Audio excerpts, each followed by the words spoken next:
Əsas. Siz mənə əgər müsbət veya mənim sonuncu rəqəmi Bunun desəm, teoriyaya uzaqdan yaxın əlaqəsi yoxdur. Bir həmişə var idi, qurtardı getdi, nə oldu?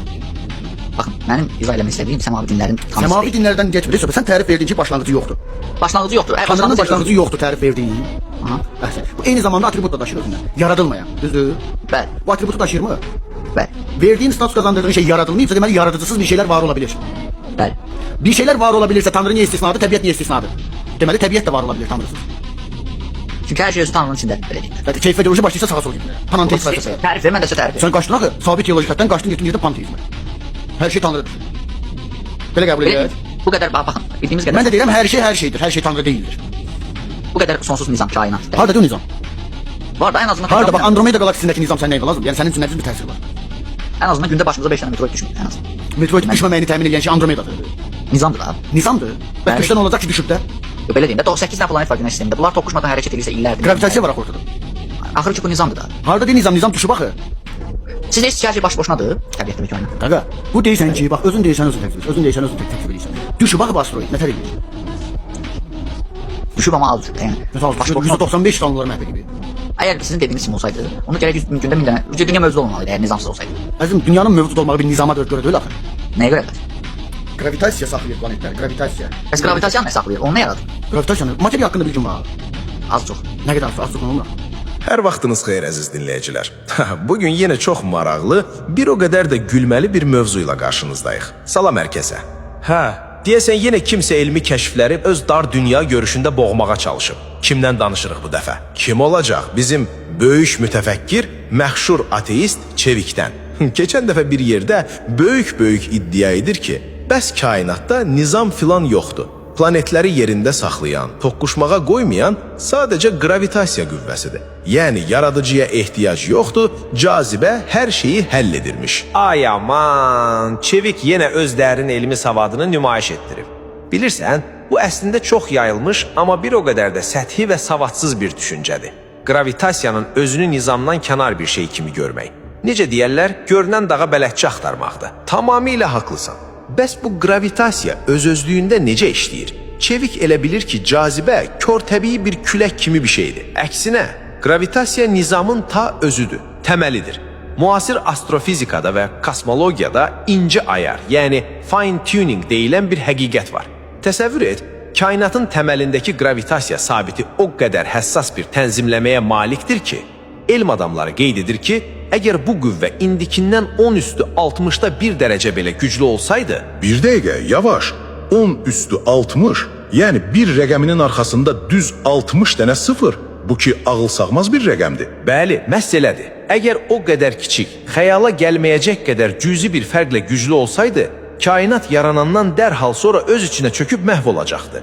Yox, əgər 10 üstü 60'da 1 dərəcə zəif olsaydı, kainat elə sürətlə genişlənərdi ki, nə ulduzlar, nə də galaktikalar yaranardı. Heç biz də burada oturub danışmazdıq. Vay. Bəs Çevik deyirdi axı, hər şey sadəcə maddədir, təsadüfdür. Görünür Çevikin riyaziyyatdan da, astrofizikadan da xəbəri yoxdur.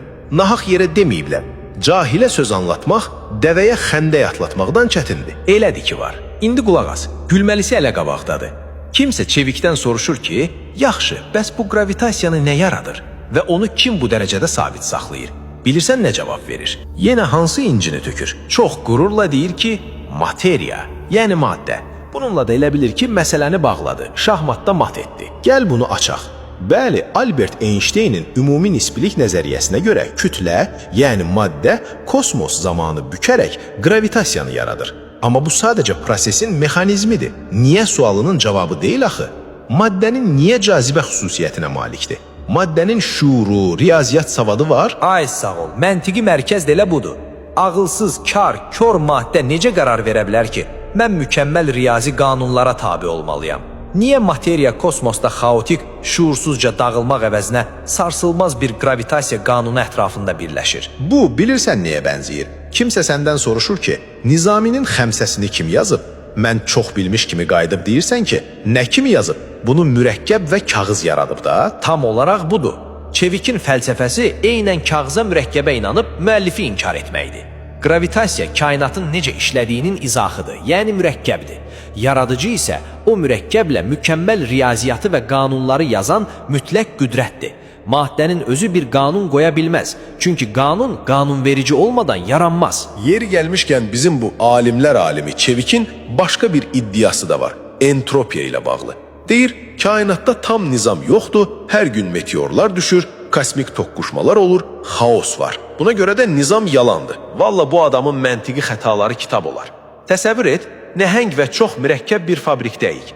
Orada iş prosesində hansısa bir maşının vinti qırılırsa, istehsalat zamanı tullantı yaranırsa və yaxud qığılcım çıxırsa, bu o fabrikin mükəmməl bir mühəndis tərəfindən layihələndirilmədiyini göstərir? Əlbəttə ki, yox.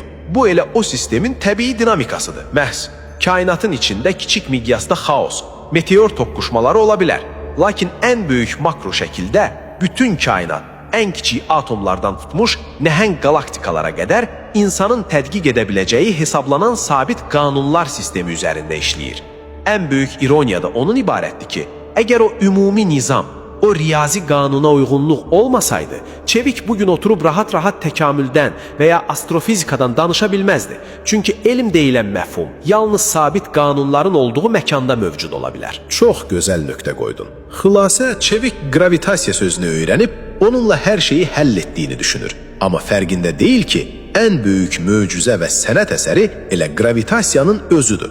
Necə gözəl deyib, karın gönlündəki, kör gözündəki. Bunlar da görmək istədikləri qədərini görürlər. Qətiyyən belədir. Ümid edirəm ki, dəyərli dinləyicilərimiz bu elmi və məntiqi həqiqətləri eşitdikcə belə səthi iddiaların içinin nə qədər boş olduğu artıq aydın görürlər.